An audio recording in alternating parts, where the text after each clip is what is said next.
Well, let's talk to Seema Shine, who's head of the Iran program at the Institute for National Security Studies in Israel. Seema, thank you very much indeed for joining me. I know you're a former Mossad operative as well. We've had the Iranian minister, Hossein Amir Abdul Ahayan, I'm not sure if that's how you pronounce his surname, but he says there is no intention of further operations, but they will not hesitate, apparently, if facing aggression. Iran had no intention of continuing its defensive operations. According to its foreign minister, it will not hesitate if there are further aggression. Exercising the right of legitimate defence shows Iran's responsible approach to regional and international peace and security. At this point, the Islamic Republic of Iran has no intention of continuing defensive operations, but if necessary, it will not hesitate to protect its legitimate interests against any new aggression. I wonder what you make of that, Seema, and thank you for joining me. Thank you for inviting me. Yeah, it's not a surprise. That's exactly what they are saying. They said it also before. What Iran in the last 2 weeks was saying that they are going to retaliate. And from their point of view, the question of escalation to war depends on Israel if Israel retaliates. And we saw yesterday evening, during the time that they have been sent, after they sent their rockets and missiles, missiles and the UAVs, their ambassador to the UN came out and said that from their point of view, it's the end of the escalation. There is nothing that they want to continue. Well, that's, you know, a way. You hit someone and then you ask him to be nice to you and to cooperate. But the question, of course, is, first of all, let's say what happened. What happened is that Iran has shot around 400 different types of missiles and UAVs on Israel. Operationally, it was a huge failure for Iran. Zero UAVs have reached Israel, zero cruise missiles have reached, and several, but not big numbers, I don't know the exact number, of cruise missiles have reached, or ballistic missile, not cruise missile. So, you know, at the end of the day, they have done a huge attack on Israel. The result was, from the operational point of view, really nothing important. But I think the significance of the first time that Iran is attacking directly Israel is something that we have not seen in the 45 years of their revolution. And they would argue, of course, that there was the attack by Israel, or we think by Israel anyway, on the building either attached to the consulate or a part of the consulate or part of the complex of the consulate in Damascus.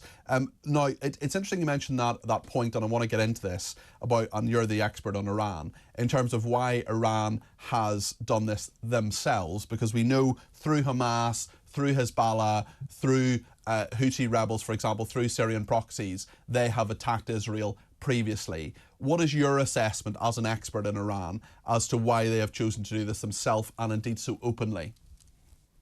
I think that it's an accumulation of reasons. It's always not one reason, but I think they have, Iran has an open bill with Israel for a long time. They think that Israel has assassinated a lot of Iranians in Syria. Not to talk about the allegation about the Fakhrizadeh, the head of the nuclear military program in Iran. So they feel that they have the legitimacy to retaliate. I think the fact that it was, as you said correctly, we don't know if it's the part of the embassy or it's a building where as the Israelis are saying, part of a building where the IRGC people are meeting. But from their point of view, they had the legitimacy to do it. I think it's not the only reason. They believe that after they might wrongly believe that after half a year, Israel is weaker than it was before. The US-Israel relations, they thought, are not as well as they were before and as close as they were before. And they saw that there is a chance that Israel is weaker, and it's a chance to put a red line and to say no more killing against Iranians. I think they were disappointed. Yeah. And in terms of what the Israeli war cabinet does now, what Netanyahu does now, we know they're meeting a little bit later today in the afternoon. There will be lots of international pressure, of course, the G7's meeting. We know that the UN Security Council is meeting at Israel's suggestion and so on. What happens now, do you think, Seema? So Israel is facing a real dilemma. On one hand, no question that there will be pressure for retaliation, and Israel is able to retaliate in a way that Iran could not do to Israel. Iran doesn't have a good anti-aircraft and anti-missile system, and no question that Israel can retaliate heavily on Iran. I think the dilemma will be with those who say, listen, we didn't suffer any casualties. Let's wait for a different opportunity. Let's not escalate to a war, and let's have two approaches. One, we will prepare something that that will attack Iran in the future. It doesn't have to be with missiles or with drones. It can be much more sophisticated on one hand. On the other hand, let's use the opportunity of the regional defense system that was operational yesterday with the umbrella of the US in order to change the architecture of the Middle East and to crystallize the camp against Iran that I think Israel so much wants to be part of that. I've actually heard, sorry to interrupt you, Seema, but I've actually heard quite a lot of, I would say, optimism, actually, through this, even though this is a horrendous attack and shouldn't have happened. But optimism through this, that actually you look at the fact that Jordan was involved, you look at the fact that Saudi Arabia was involved, obviously in a small way, French and many other, Britain, we've had confirmation, of course, from the United Kingdom Prime Minister Rishi Sunak that the RAF shot down some drones. But the cooperation against Iran, do you think that's cause perhaps for some sort of optimism within this? I think you very correctly point the finger on that. I think this is a change in the attitude of all those countries you have mentioned, and I think the sentiment in the last months, in the last several months, was against Israel in the context of Gaza and the Palestinian issue, and within now, Iran succeeded in a way to bring back the support of the international community as well as the regional community against Iran. The question, of course, will be how it will be materialized and how it will be translated into political activity against Iran.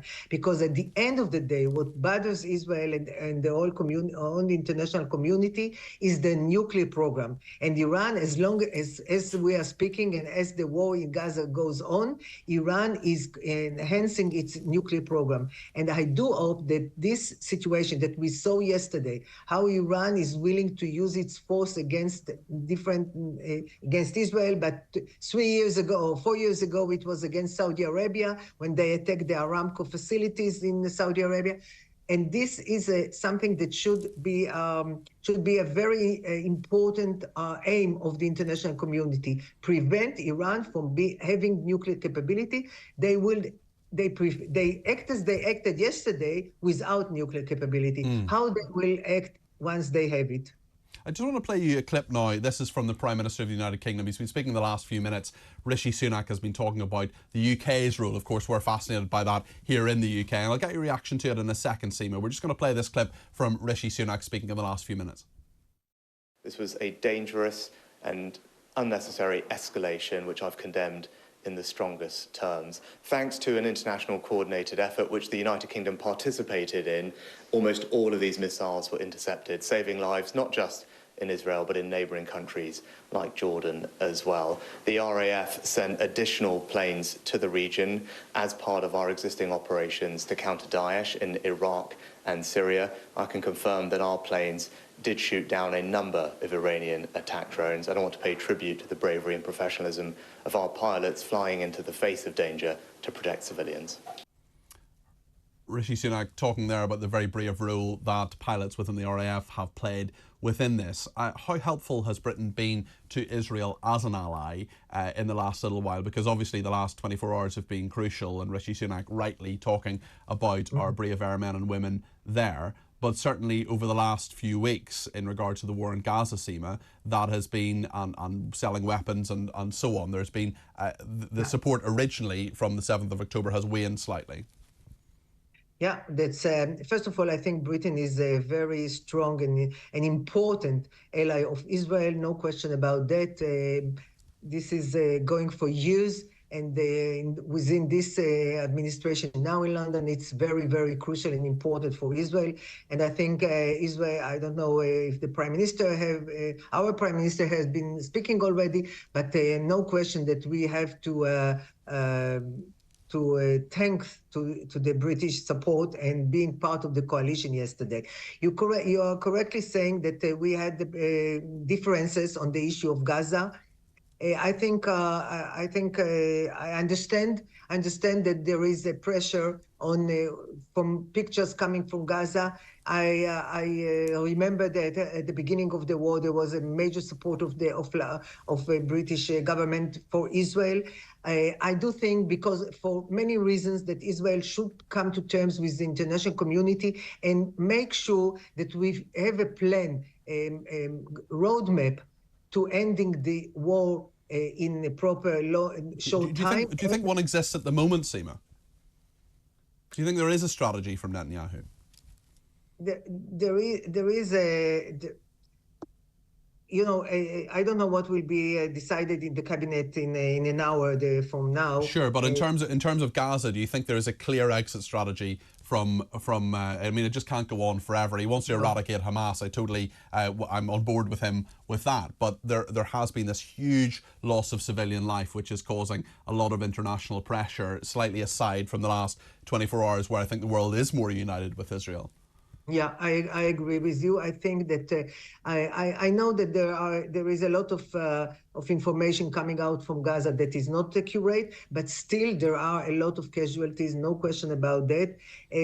Probably and I hope others also know that part of the reason that there are so many casualties is because Hamas was using civilian apartments, civilian schools, medical centers, and others in order to have to dig inside from those places into tunnels and to operate and to have arms there. And we saw that with Al Shifa Hospital, certainly, yeah.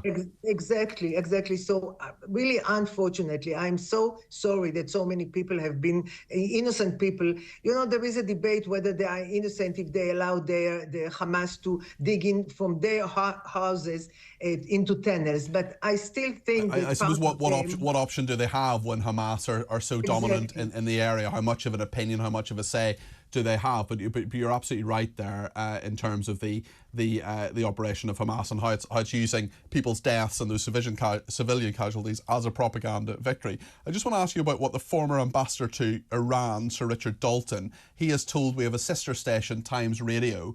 He has said that he would rather British forces hadn't got involved in the defence of Israel, saying this is not our quarrel. I wonder what you make of those comments, Seema.